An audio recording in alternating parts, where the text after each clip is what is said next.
नमस्कार, मैं हूँ डॉक्टर शालिनी और आज हम जल्दी सीखेंगे माइग्रेन नामक जो कंडीशन है, जो बहुत कॉमन कंडीशन है उसके बारे में एंड उसके जो थोड़े होम्योपैथिक मेडिसिन के बारे में मैं आपको बताऊंगी।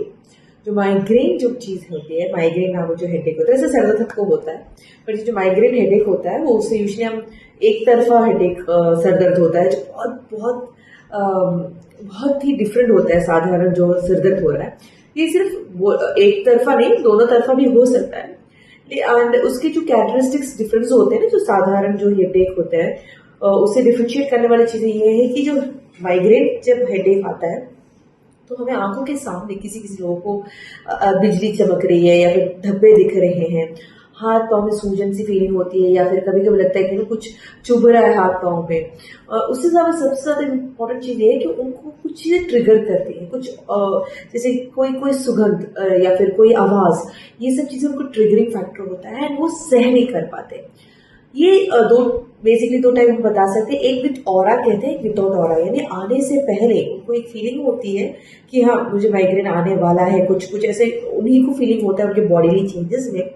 और इसी टाइप के होते बिना किसी ऑरा के भी उन लोगों को माइग्रेन का अटैक हो सकता है। एंड ये जब होता है तो ये कोई टाइम पीरियड नहीं रहता है, किसी किसी को कुछ घंटे रहते हैं, किसी किसी को दिनों तक ये कंटिन्यू किया जा सकता है। ये बहुत, कोई लोगों को मीडियम रहता है हेडेक का, किसी को मेजर सिवियर तरह का हेडेक रहता है।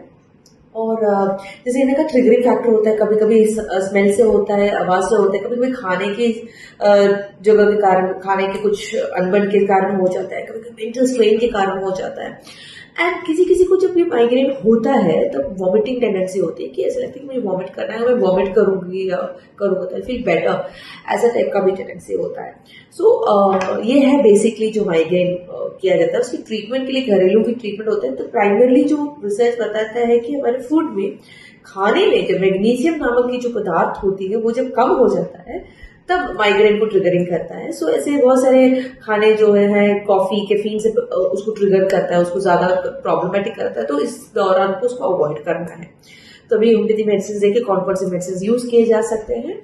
आमतौर की जो मेडिसिन है हेडेक में, जैसे बेलेडोना, ये सब हम यूज कर सकते हैं।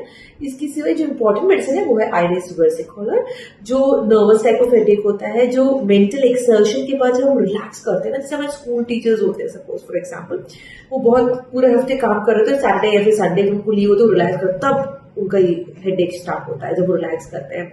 और उनको एक टाइप ऑफ वॉमिटिंग लो, अगर मैं वॉमिट करूंगा, बिलियस वॉमिटिंग कहते हैं, बाइल जो होता है वॉमिट करने के बाद भी उनको लगता है कि मैं आई फील बेटर, वैसे टाइप ऑफ कैटेगरी होता है जो थोड़ा बहुत नक्स से डिफरेंट है। नक्स का डाइजेशन का ही ऑलटुगेदर इशू है, बट हाँ माइग्रेन में हम नक्स दे सकते हैं अगर हम सिम्टम्स एग्री कर रहे हैं।